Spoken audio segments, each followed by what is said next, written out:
Hello students, welcome to fly with physics. और इस video में हम स्टडी करेंगे पोटेंशियल और पोटेंशियल डिफरेंसेस के कुछ इंपॉर्टेंट क्वेश्चंस जो कि मे बी आपके पेपरों में पूछे जा सकते हैं, चाहे वो सीबीएसई का हो चाहे आईसीएसई का हो।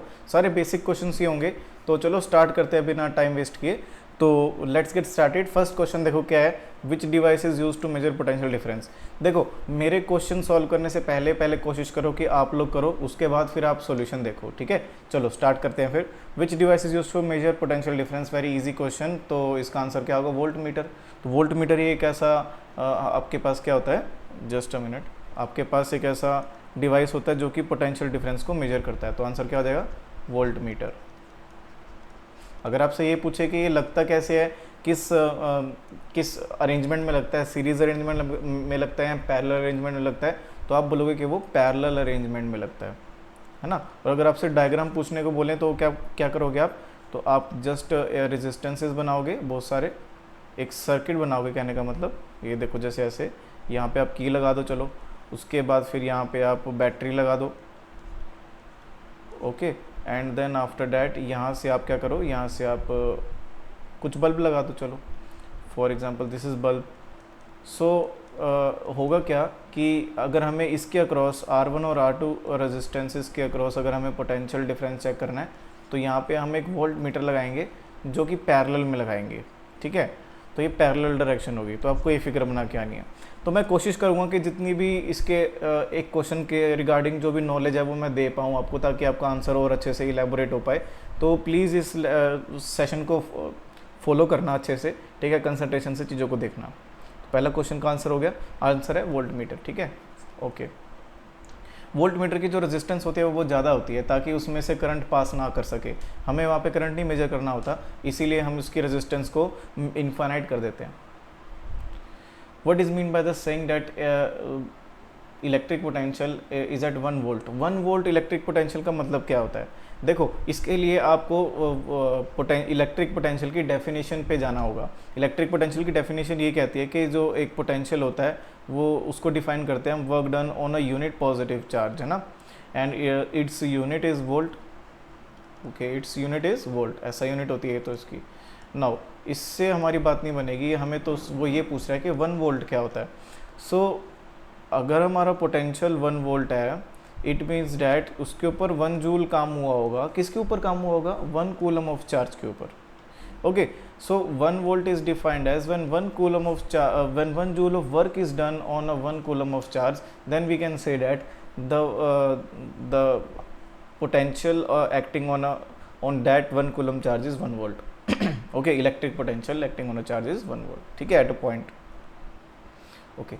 So this is the answer. The answer is you have to elaborate this. The answer is 1 volt of electric potential is defined as 1 joule of work is done on 1 coulomb of charge. How much work is done in moving a charge across of 2 coulomb across the 2 points having the potential difference of 12 volts. तो ये बड़ा simple question है। देखो work done पूछ रहा है और आपको Q दे दिया, Q मतलब चार्ज दे दिया, और आपसे पोटेंशियल डिफरेंस दे दिया 12 वोल्ट।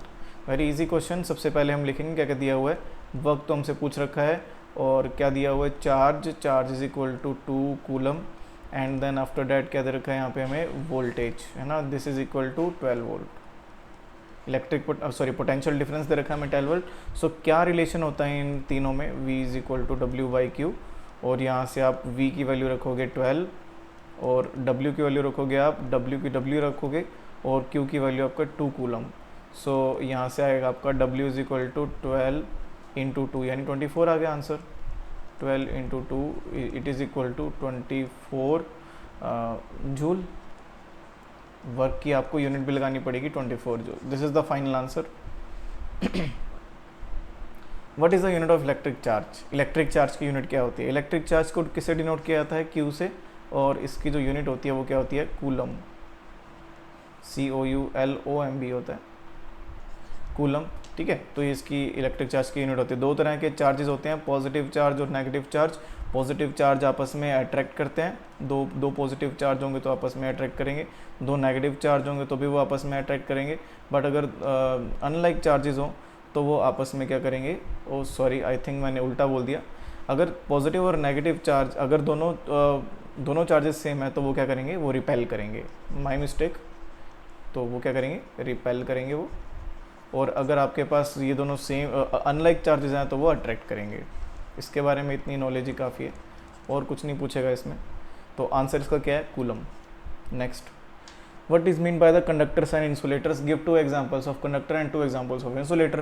कंडक्टर्स ऐसे होते हैं जो कि किसी भी एक ऐसे मटेरियल जो कि इलेक्ट्रिसिटी को पास होने देते हैं अपने आप में से, और इंसुलेटर्स ऐसे होते हैं जो कि इलेक्ट्रिसिटी को पास होने नहीं देते, है ना। तो आप यहाँ पे ये लिख सकते हो कि कंडक्टर्स जो होते हैं, कंडक्टर्स में आप ये लिखोगे those materials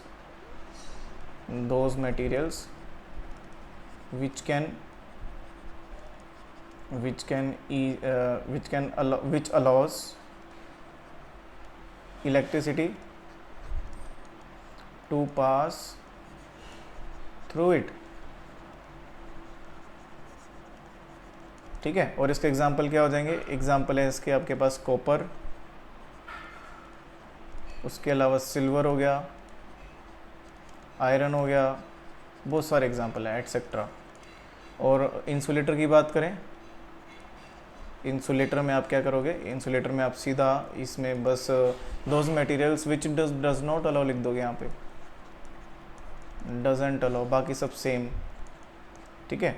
the materials which does not allow the electricity to pass through it. और इसके एग्जांपल्स क्या होंगे, वुड हो गया, प्लास्टिक हो गया, 2 बोले जिसने 2 लिख दिए हमने, ठीक है। और भी आप बहुत सारे एग्जांपल लिख सकते हो, जैसे कि नाइक्रोम हो गया, ये वैसे इंसुलेटर तो नहीं होता, रेजिस्टर होता है, बट कंडक्टर्स में नहीं आता, तो हम इसको इंसुलेटर में कह सकते हैं। उसके अलावा आपके पास बहुत सारे रबर हो गया, तो इस तरीके से बहुत सारे एग्जांपल आ जाएंगे आपके पास, ठीक है। तो ये इसका आंसर हो जाएगा। Next, what do you understand by the term electric potential, या फिर potential at a point, what is the unit of electric potential. Electric potential की डेफिनेशन पूछ रहा है, वेरी सिंपल है। मैंने आपको पहले भी जब लेक्चर्स इससे पहले वाले दिए थे उसमें आपने देखा होगा कि इसको मैंने आपको याद करने का एक तरीका बताया है।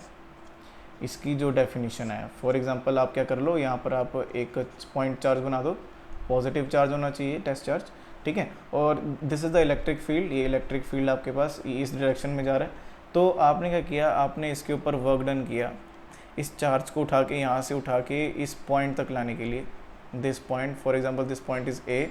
सो वर्क डन, हमने क्या किया, हमने वर्क डन किया। सो कितना हमने काम किया इस यूनिट पॉजिटिव चार्ज के ऊपर, इसको इस पॉइंट से उठा के इस पॉइंट तक लाने के लिए। और ये पॉइंट कौन सा है, ये पॉइंट हमें नहीं मालूम, इन्फिनिटी पॉइंट हो सकता है। So work done in unit to the unit positive charge bringing from infinity to the point against the electric field, this is known as the electric potential. इसकी डेफिनेशन मैंने पिछले video में करवा रखी है, आप एक बार मेरी पिछली जो इसकी थ्योरी वाली वीडियो है उसको आप ज़रूर चेकआउट कर लेना। Now what is the unit of electric potential, it is the volt, okay. Electric potential को किससे डिनोट किया जाता है, वी से, और इसकी यूनिट क्या होती है, वोल्ट्स होती है। Calculate the work done in moving a charge of 4 coulomb for a point of 220 volts and other point at 230 volts, ठीक है। क्या पूछ रहा है भाई, वर्क डन पूछ रहा है। फिर ये कह रहा है कि एक चार्ज है आपके पास 4 कूलम का, और उसको आप 220 वोल्ट से उठाकर और 230 वोल्ट तक लेके आते हो, तो आपने कितना काम किया। तो जब आपने 220 वोल्ट से 230 वोल्ट तक लेके गए तो आपने कोई काम किया, इसका मतलब तो ये पोटेंशियल डिफरेंस आपको दिया हुआ है ना। 220 से 230 का जो ये डिफरेंस है, ये पोटेंशियल डिफरेंस होगा, और ये कितना होगा, 230 माइनस 220, और ये हो जाएगा आपके पास 30 माइनस 20 10। सो 10 वोल्ट का तो आपके पास पोटेंशियल डिफरेंस हो गया। और किसके ऊपर ये हो रहा है, ये जो वर्क डन हो रहा है, ये 4 कूलम चार्ज के ऊपर हो रहा है। और क्या हो रहा है, वर्क डन हो रहा है, वर्क डन हमें नहीं मालूम। सो क्या रिलेशन होता है पोटेंशियल डिफरेंस में, पोटेंशियल डिफरेंस और चार्ज और वर्क डन में, वो होता है आपके पास 10 इज इक्वल टू W नहीं पता, और 4 ये आपके पास कूलम है। So W is equal to 4 into 10 which is equal to 40 joule. 40 joules इसका क्या हो जाएगा, आंसर हो जाएगा, ठीक है। Next question, how much energy is transferred by a 12 volt power supply to each coulomb of charge which it moves around the circuit. तो कितनी एनर्जी ट्रांसफ़र की एक 12 volt power supply, 12 volt power supply means यहाँ पे voltage दे दी हमें, और to each coulomb मतलब 1 coulomb charge, अगर आपका 1 कूलम है तो वो एक सर्किट में मूव करता है। इस क्वेश्चन का ये मतलब हुआ कि अगर आपके पास एक बैटरी लगी हुई है जो कि 12 वोल्ट की पावर सप्लाई देती है और उसने कितनी एनर्जी ट्रांसफ़र की एक 1 कूलम चार्ज के ऊपर उसको एक सर्किट के अंदर मूव कराने के लिए, ये क्वेश्चन का मतलब है। तो सबसे पहले ये न्यूमेरिकल है और इसमें आप जो मेन चीज़ें हैं वो ग्रैब करो। अब इसने एनर्जी पूछा है। अब देखो एनर्जी जो होता है वो वर्क और एनर्जी इक्विवेलेंट होते हैं according to work energy theorem, जो कि 9th क्लास में आपने पढ़ी होगी। तो नहीं पढ़ी तो कोई बात नहीं, वर्क और एनर्जी मतलब सेम चीज़ पूछ रहा है, वर्क पूछ रहा है। सो आपको क्या पूछ रहा है, आपको वर्क पूछ रहा है, ठीक है। इस transfer for 12 volt power supply, तो यहाँ पे इसने आपको पोटेंशियल डिफरेंस दे दिया 12 वोल्ट, और उसके अलावा आपके पास ईच कूलम है मतलब 1 कूलम आपके पास चार्ज दे दिया। देन आफ्टर डैट इसने बोला कि आप बताओ वर्क डन, यानी कि एनर्जी कितनी होगी। तो same V is equal to W by Q लगाओगे आप और आपके पास आंसर आ जाएगा। कितना आएगा, 12 is equal to W divide by 1। So answer कितना आ गया, W 12 जूल आंसर आ गया। सिंपल एज डैट, ठीक है। Next, what do you understand by the term potential difference. Potential difference क्या होता है, पोटेंशियल डिफरेंस की डेफिनेशन पूछ रहा है। तो आप क्या करोगे, आप सेम जैसे मैंने पहले आपको इलेक्ट्रिक पोटेंशियल की डेफिनेशन बताई थी और पोटेंशियल डिफरेंस की भी बताई थी मैंने, अगर आपने मेरा वो लेक्चर देखा होगा तो बड़ा अच्छा वो मैंने उसमें सारी की सारी चीज़ें एक्सप्लेन की थी। तो देखो पोटेंशियल डिफरेंस क्या होता है। फॉर एग्जांपल ये आपके पास इलेक्ट्रिक फील्ड है और आपके पास एक चार्ज है, पॉइंट चार्ज, वो यहाँ पे है, ठीक है। और ये पॉइंट बी पे है मान लो, और हमें उसको पॉइंट ए पे लेके आना है। ये पॉइंट बी हमें मालूम है अब, और इस चार्ज को हमने उठा के यहाँ से लेके आए और इसके ऊपर वर्क डन किया, ये ऐसे वर्क डन, और यहाँ पे ले आए। तो हमने इसके ऊपर कितना वर्क डन किया, इसको बी से ए तक लाने के लिए।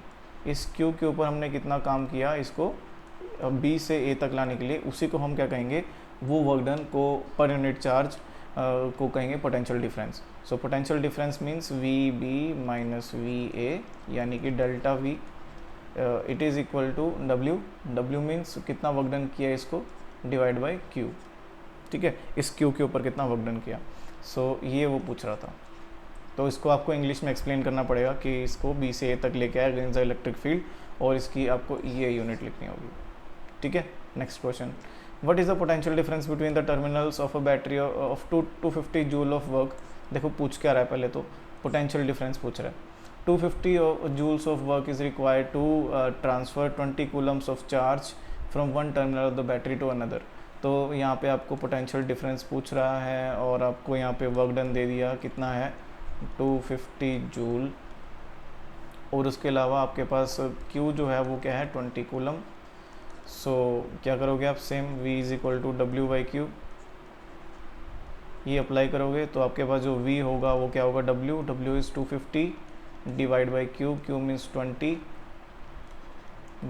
Q means 20। सो यहाँ से 25/2 12.5 आंसर आ गया।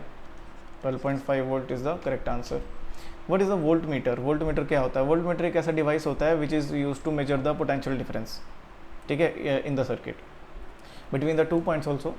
what is the voltmeter connect how is the voltmeter connected in the circuit to measure the potential difference in the parallel between the 2 points। explain with the help of a diagram। simple question है, voltmeter पूछ रहा है क्या होता है, device होता है भाई, एक ऐसा device use to measure the potential difference, use to measure the potential difference in the circuit, है ना। And first question, second question वो ये पूछ रहा है कि what how is the volt meter connected. तो वोल्ट मीटर एक सर्किट के अंदर कैसे कनेक्ट होता है, पैरेलल के अंदर। फर्स्ट क्वेश्चन ही था भाई हमारा ये, है ना। तो ये पैरेलल। थर्ड क्वेश्चन क्या है, इसने बोला है कि आप ये बताओ कि explain with the help of a diagram. Diagram, तो ये डायग्राम है आपके पास, ठीक है। एक डायग्राम के अंदर आपने एक रजिस्टर ले, कंडक्टर रजिस्टर कुछ भी ले लिया और आपने क्या किया, उसमें ये ऐसे वोल्ट मीटर लगा दिया। तो वोल्ट मीटर इसकी रीडिंग बताएगा कि इसके अक्रॉस कितना करंट फ्लो कर रहा है। अगर मान लो ये आई करंट इसमें से जा रहा है तो ओके, ठीक है। चलो next, state whether the volt metre has a high resistance और लो रेजिस्टेंस। जैसे कि मैंने आपको पहले बताया कि वोल्ट मीटर की कैसे रेजिस्टेंस रहती है, हाई रहती है। क्यों रहती है, क्योंकि वोल्ट मीटर को क्या करना होता है, पोटेंशियल डिफरेंस मेजर करना होता है। तो वो अगर जो करंट अगर उसमें से पास हो जाएगा सारा, तो फिर वो वोल्टेज को मेजर नहीं कर पाएगा, ठीक है। फॉर एग्जांपल अगर आप ये देखो कि करंट है, करंट अगर मान लो इसमें से चला गया, वोल्ट मीटर से भी चला गया, तो वोल्ट मीटर हमारे को करेक्ट पोटेंशियल डिफरेंस मेजर करके नहीं बता पाएगा। इसीलिए इसकी जो रेजिस्टेंस होती है वो बहुत हाई होती है। ठीक है, समझ में आया? ठीक है, next 3 2 volt cell are connected in series. चलो भाई 3 2 वोल्ट सेल ले लिए, सीरीज में लगे हुए हैं। अच्छा, इसने बोला है 2 वोल्ट सेल्स, तो ये तो एक बैटरी हो गई है ना, तो वो 6 वोल्ट की बैटरी हो गई। Okay, what is the potential difference at the terminal of a battery. तो ये कह रहा है, देखो ये आपके पास ये एक लगा हुआ है, ये एक लगा हुआ है, ये एक लगा हुआ है। तो एक सर्किट के अंदर ये 2 वोल्ट्स का है, ये 2 वोल्ट्स का है, ये 2 वोल्ट्स का है। तो कह रहा है कि what is the potential difference at the terminals of the battery. तो पोटेंशियल डिफरेंस पूछ रहा है, सिंपल है ये तो पोटेंशियल डिफरेंस क्या होगा, 2 + 2 + 2 6 वोल्ट हो जाएगा। Answer is 6 volt. How many joules of electrical energy does 1 coulomb gain on passing through. कितने जूल का काम हुआ होगा 1 कूलम किसके ऊपर, 1 कूलम चार्ज के ऊपर। सो इसने क्या पूछ लिया, वर्क डन पूछ लिया इसने। और आपके पास यहाँ पे वोल्टेज तो पहले से दे ही रखी है 6 वोल्ट, और आपके पास क्यू कितना है 1 coulomb. So very simple question. So यहाँ पे आप अप्लाई करोगे V = W/Q, और यहाँ से जो V है वो क्या है 6 है, और W क्या है आपके पास, W ही है, Q क्या है आपके पास 1 है। So W = 6 joule. कितना काम करना पड़ेगा, 6 जूल काम करना पड़ेगा। ठीक है, सो आंसर क्या आएगा, 6 joule of work is done. Next है, अच्छा इसने ये 2 क्वेश्चन पूछे थे। ठीक है, अगर तीनों सेल हो तो भाई आपके पास 6 जूल का काम होगा, क्योंकि हमने तीनों सेल के अक्रॉस पोटेंशियल लिया तो काम होगा 6 जूल। अगर मान लो एक सेल के अक्रॉस पोटेंशियल डिफरेंस मेजर करें, मतलब फॉर एग्जांपल ये जैसे ओनली एंड ओनली इसके अक्रॉस 2 वोल्ट के अक्रॉस अगर हम पोटेंशियल डिफरेंस मेजर करें तो हमारा पोटेंशियल डिफरेंस कितना रहेगा, 2 वोल्ट रहेगा, और ये 1 कूलम के ऊपर लग रहा है। तो आपसे वर्क डन पूछ रहा है फिर से, तो क्या होगा यहाँ पे। सो V = W/Q, V = W/Q, और आपके पास यहाँ पे जो V है वो 2 है, W क्या है आपके पास, W ही है, और Q क्या है आपके पास 1। सो यहाँ पे जो W आ गया वो कितना आ गया, 2 जूल। ये फाइनल आंसर हुआ इसका। ठीक है, सो ये कुछ क्वेश्चंस थे जो कि इलेक्ट्रिसिटी के जो पोटेंशियल और पोटेंशियल डिफरेंस के एक बेसिक कंसेप्ट के ऊपर क्वेश्चंस थे। ये कुछ ऐसे क्वेश्चंस आपके पेपर में पूछे जा सकते हैं। ठीक है, सो आगे देखते हैं नेक्स्ट क्वेश्चन। देखो, the atoms of copper contain electrons and the atoms of rubber also contains electrons. तो ऐसा क्यों होता है कि कॉपर इलेक्ट्रिसिटी को कंडक्ट करता है बट रबर इलेक्ट्रिसिटी को कंडक्ट नहीं करता। बड़ा सिंपल क्वेश्चन है। ये कह रहा है कि जो आपके पास एटम तो कॉपर में भी होते हैं, मतलब एटम्स इन द सेंस के इलेक्ट्रॉन्स तो कॉपर में भी होते हैं और रबर में भी होते हैं, है ना। ये फॉर एग्जांपल एक कॉपर है और ये रबर है। सो दोनों में फ़र्क क्या है, वो ये पूछ रहा है कि दोनों में फ़र्क क्या है। ये कॉपर है, रबर है, इसमें भी आपके पास इलेक्ट्रॉन्स होते हैं, इसमें भी इलेक्ट्रॉन्स होते हैं, तो फिर ये कंडक्टर होता है और ये कंडक्टर नहीं होता, मतलब इंसुलेटर होता है। ऐसा क्यों, ये भेदभाव क्यों हो रहा है। ये भेदभाव इसीलिए हो रहा है बिकॉज जो कॉपर के अंदर इलेक्ट्रॉन्स होते हैं वो फ्री होते हैं, फ्री इलेक्ट्रॉन्स होते हैं। वो मीन्स के वो जो एटम्स, जो कॉपर के अंदर एटम्स होते हैं, तो एटम्स का जो वैलेंस शेल है उसके ऊपर जो वैलेंस इलेक्ट्रॉन है जो घूम रहा है इसके चारों तरफ एटम के ऊपर, तो वो बहुत लूजली बाउंड होता है, बहुत लूजली बाउंड होता है वो किसके साथ, न्यूक्लियस के साथ। ठीक है, तो बहुत वीक फोर्स ऑफ अट्रैक्शन होती है। तो अगर कोई फोर्स आके इसको अगर डिस्टर्ब भी करे तो ये जो आपके पास इलेक्ट्रॉन है ये फ्री हो जाता है, यानी कि ये निकल जाता है इस एटम से और वो फ्री हो जाता है। तो एटम फ्रीली ऐसे मूव करता रहता है पूरे के पूरे कंडक्टर में। तो इसके ये फ्री इलेक्ट्रॉन्स क्या करते हैं, ये इलेक्ट्रिसिटी को कंडक्ट करते हैं और इलेक्ट्रिसिटी को अपने में से पास होने देते हैं। ठीक है, बट ऐसा कुछ यहाँ पे रबर में नहीं होता, मतलब इंसुलेटर्स में नहीं होता। इंसुलेटर्स में जो आपके पास एटम होते हैं उसके अंदर जो आपके पास जो इलेक्ट्रॉन्स होते हैं जो कि वैलेंस शेल में होते हैं, वैलेंस इलेक्ट्रॉन, इनकी पकड़ न्यूक्लियस से बहुत अच्छी होती है, बहुत स्ट्रॉन्ग फोर्स होती है इनकी। स्ट्रॉन्ग फोर्स होने की वजह से क्या होता है कि जो ये अगर इनके ऊपर कोई बाहरी फोर्स लगेगी तो ये जल्दी से जल्दी निकलेंगे नहीं इस एटम से, और जल्दी से जल्दी ये फ्री नहीं हो पाएंगे।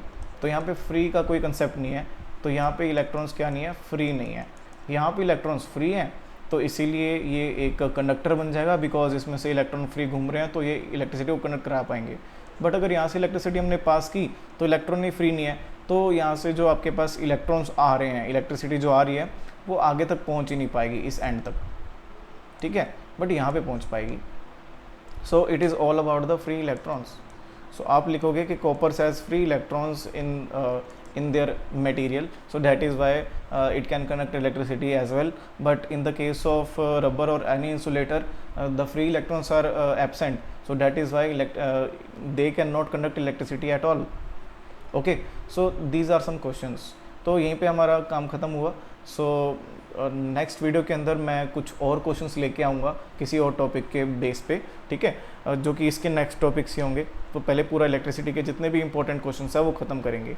अगर आपको मेरे लेक्चर्स अच्छे लग रहे हैं तो प्लीज़ लाइक करो, और अगर आपने सब्सक्राइब नहीं किया अब तक तो प्लीज़ सब्सक्राइब करो, ठीक है, मेरे लिए हेल्प हो जाएगी इससे भाई, और तो क्या है, ठीक है। और अगर आपको किसी और टॉपिक पे वीडियो चाहिए तो प्लीज़ मुझे कमेंट करो, तो ताकि मैं जल्दी से जल्दी पहले उस टॉपिक पे वीडियो लेके आ सकूं आपके लिए, अगर आपके लिए ज़रूरी है तो।